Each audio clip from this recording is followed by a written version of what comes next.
Lobbing a few tech grenades at China in the latest Cold War flare-up, Donald Trump has continued to provoke Beijing by issuing an executive order banning any US transactions with Tencent and ByteDance, which own WeChat and TikTok respectively, within 45 days. This puts further pressure for Microsoft to get their deal for TikTok's US operations done by the Trump-mandated deadline of September 15th, and has caused the video sharing app to threaten the US with legal action.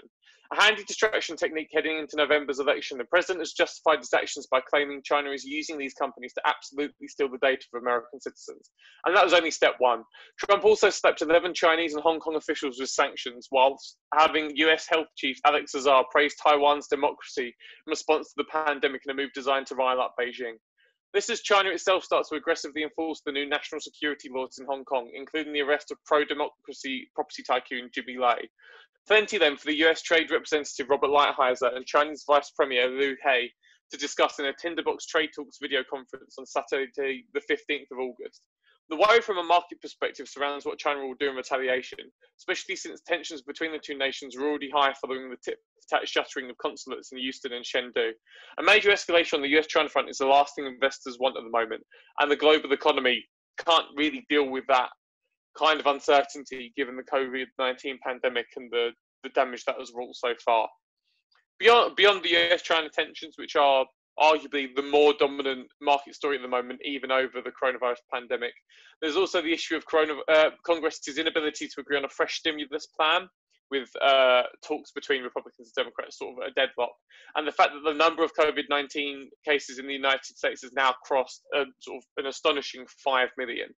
Yet, setting all of that aside, the markets sort of did try and get the week off to a positive start, instead celebrating the latest payroll tax-cutting executive orders from Trump, designed to bypass the blockade in Congress regarding the coronavirus relief package. This came despite critics of the actions claiming, in the words of Joe Biden, that it's a reckless war on Social Security, and it may not actually provide much benefit to the average American at all. Aside from the superpower showdown and, of course, the ongoing COVID-19 headlines, it's actually a pretty busy week for US data. Following a solid, slightly better than expected, but still month-on-month decelerating non-farm jobs report last Friday, the jobs opening number arrives on Monday afternoon, with PPI on Tuesday and inflation on Wednesday. Thursday then sees the usual jobless claims reading, which has persistently remained at 7 digits since the pandemic hit the States in mid-March. It's set to come in at 1.2 million. You know, the latest, I think that's now 22 weeks of consistently being above the million mark.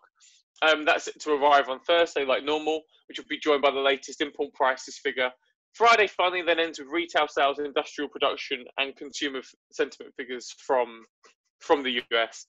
As I said, however, it'll be interesting to see how much those figures can actually break through, and how much investors are going to remain focused on what is going on between the US and China, especially since we are heading into these reported trade talks on Saturday, where both sides are set to sort of reevaluate the trade, the phase one trade deal that was put in place last year, which could really make or break the market spirit coming out the other side of that and into next week.